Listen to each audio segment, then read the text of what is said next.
తమిళనాడు ముఖ్యమంత్రి విజయ్ నేతృత్వంలోని టీవీకే ప్రభుత్వానికి సుప్రీంకోర్టులో ఊరట లభించింది. ఎలాంటి ఆధారాలు లేకుండా ఊహాజనిత ఆరోపణలతో దాఖలు చేసిన పిటిషన్ను విచారించలేమని సుప్రీంకోర్టు స్పష్టం చేసింది.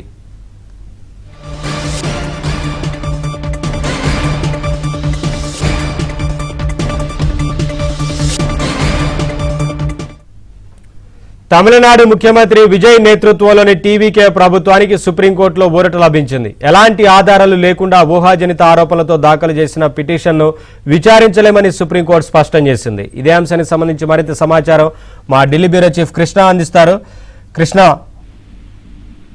నవీన్, తమిళనాడు రాజకీయాల్లో సంచలనం సృష్టించిన ముఖ్యమంత్రి విజయ్ నేతృత్వంలోని తమిళగ వెట్రి కళగం ప్రభుత్వ విశ్వాస పరీక్ష వివాదానికి సుప్రీంకోర్టు తీర్పుతో ఈ రోజు తెరబడిందని చెప్పొచ్చు. మే 13న అసెంబ్లీలో సాధించినటువంటి మెజార్టీ పైన సిబిఐ విచారణ జరపాలంటూ దాఖలైనటువంటి పిటిషన్ ను సుప్రీంకోర్టు తిరస్కరించింది. సీఎం విజయ్ కు లీగల్ పరంగా దక్కినటువంటి అతిపెద్ద విజయంగా దీన్ని భావించవచ్చు.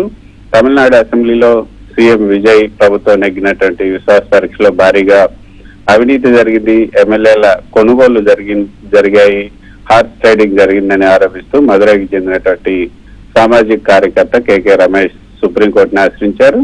ఈ వ్యవహారం పైన సిబిఐ చేత స్వతంత్ర విచారణ జరిపించాలని కూడా ఆయన కోరటం జరిగింది. అయితే పిటిషనర్ దాఖలు చేసినటువంటి ఆరోపణలో ఎలాంటి ప్రాథమిక ఆధారాలు లేవు, ఇవన్నీ కూడా కేవలం ఊహాజనితమైనవే అంటూ సిజేఐ జస్టిస్ సూర్యకాంత్ ధర్మాసనం స్పష్టం చేసింది.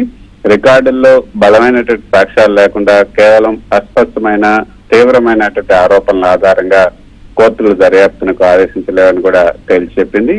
అయితే ప్రజాస్వామ్యంలో ఎమ్మెల్యేలు లేకపోతే రాజకీయ పార్టీలు తమ రాజకీయ విధేయతలను మార్చుకున్నంత మాత్రాన దాన్ని అవినీతి నిరోధక చట్టం కింద నేరపూరిత ప్రవర్తనగా తప్పుపట్టలేమని కూడా స్పష్టం చేసింది. ఇదే వ్యవహారంపై దాఖలైనటువంటి పిటిషన్ ను మొన్న మంగళవారం నాడు మద్రాస్ హైకోర్టు కూడా కొట్టేసింది. తాజాగా సుప్రీంకోర్టు కూడా ఇదే నిర్ణయాన్ని సమర్థిస్తూ పిటిషన్ ను తోసిపుచ్చింది. ఇక మొత్తానికి తమిళనాడు శాసనసభలో మొత్తం స్థానాల సంఖ్య 234 గాను ప్రభుత్వాన్ని నిలబెట్టుకోవడానికి కావాల్సినటువంటి మ్యాజిక్ ఫిగర్ 118. అయితే మొన్న మే 18 జరిగినటువంటి ఈ విశ్వాస పరీక్షలో ఏకంగా ప్రభుత్వానికి 144 ఓట్లు సాధించి విజయ్ ఘన విజయం సాధించారు. సో దీనికి సంబంధించి సుప్రీంకోర్టు ఇచ్చినటువంటి తీర్పు తమిళనాడులో సీఎం విజయ్ రాజకీయ ప్రస్థానానికి ఒక బలమైనటువంటి పునాదిని ఇచ్చిందని చెప్పొచ్చు. లీగల్ చిక్కులన్నీ తొలగిపోవడంతో రాబోయే రోజుల్లో విజయ్ ప్రజాకర్షక పథకాలు శుభపాలన ద్వారా తన మార్పు చాటుకోవడానికి విజయ్ ప్రభుత్వానికి పూర్తి లైన్ క్లియర్ అయిందన్నది టీవీకే నేతలు చెప్తున్నటువంటి మాట.